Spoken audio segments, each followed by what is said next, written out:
Your engineering entrance score will decide where you will study engineering, which college, which course, who your classmates will be. You will get a seat, trust me. Last year, 1 in 6 engineering seats in India went unfilled. There are enough seats in the country for anyone who wants to study engineering. So you will get yours. So getting an engineering seat, that's not the hard part anymore.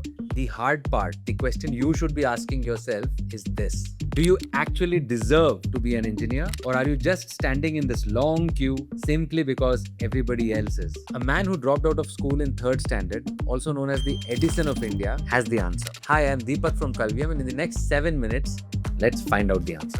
But first, the score you got in 12th standard. That decided something real and it's fair. Here's why. Let's think about what is school.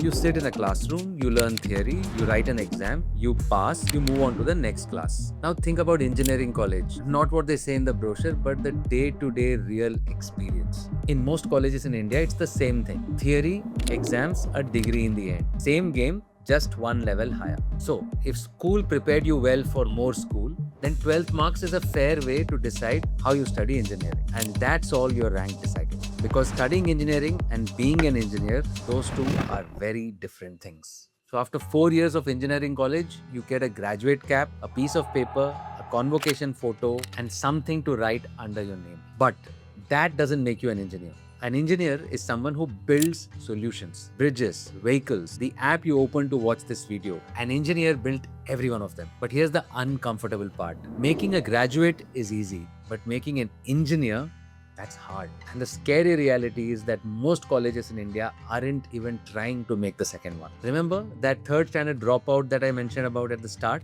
The Edison of India, he never had an engineering degree. So if a degree doesn't make you an engineer, what does? 3 qualities keep showing up when you look at real engineers. And none of these qualities were measured by your entrance marks. Let me show you. BMW is testing a new engine. In the lab, it's running way hotter than expected. 1. Curiosity.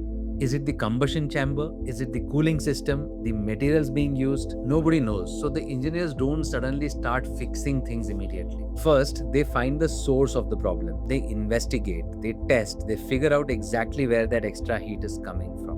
That's curiosity, the ability to understand the problem before looking for a solution. 2. Judgment. Now, say they have found what the problem is. The cooling channel design was the mistake. What should they do? Option 1, redesign it. That means weeks of delay. Option 2, use a different coolant and retest everything. Option 3, accept that the higher temperature is going to be real. Engine life drops by a few percentage points.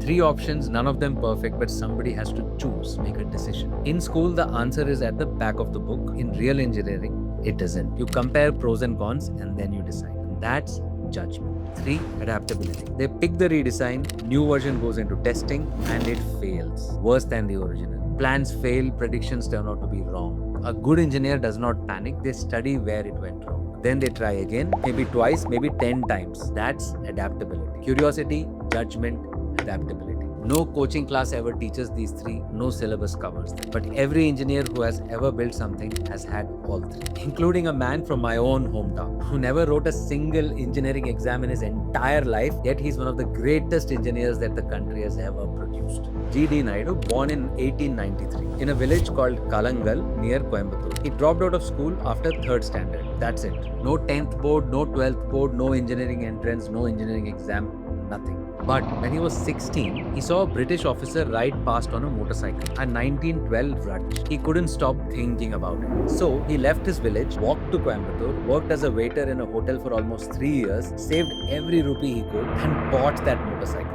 And the day it arrived, he didn't ride it. Instead, he took it apart, piece by piece, just to understand how it worked. That's curiosity. A few years later, in his 50s, Naidu set himself a different problem. He wanted to build a 4-stroke petrol engine from scratch. No imported parts, no textbook to follow, no team of engineers around him. Just his workshop and his judgment. How large should the engine be? How should it be cooled? How should the parts work together? What materials would survive hot Indian conditions? Every decision was his to take. He guessed, he tested, he decided. By 1952, the engine was running and he had built India's first indigenously designed passenger car around it. A 2-seater that cost rupees 2000. That's judgment. the ability to take decisions when nobody around you can tell you the right answer. By the 1930s, India was importing every electric motor it used from Europe. Naidu, still without any engineering certificate against his name, decided to build one right in India. He tested, failed, learned, and tried again. In 1937, his factory built India's first indigenously manufactured electric motor.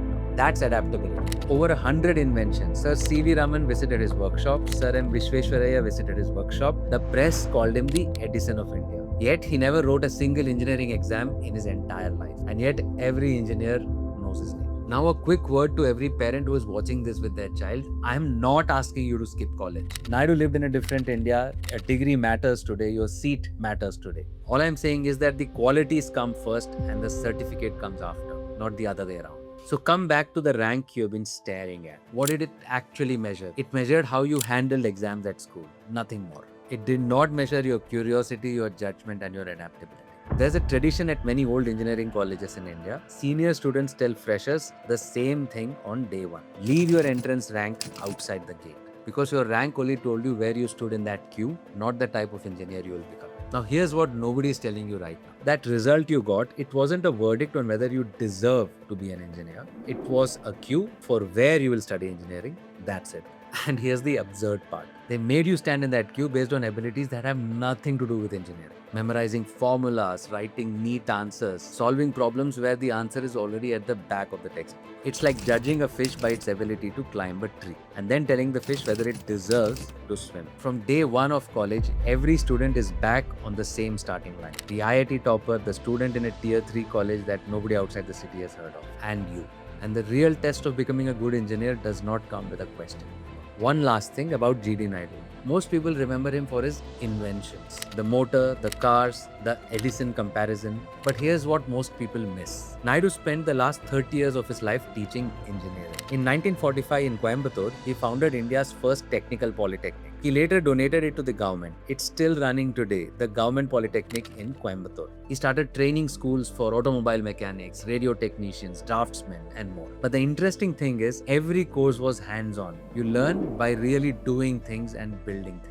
His message was simple. You don't learn engineering in a lecture hall. You learn it in a workshop by building things. And that's the approach we have tried to embody at Kalvia. Projects from day one, theory taught when you actually need it. And we don't claim we have perfected everything. We are learning every day too. But what our students have built, that speaks for itself. So back to where we started. Do you actually deserve to be an engineer? Here's the truth. An engineer is someone who builds solutions, and nobody is born one. Not the IIT topper, not G.D. Naidu when he first saw that motorcycle, and not even me.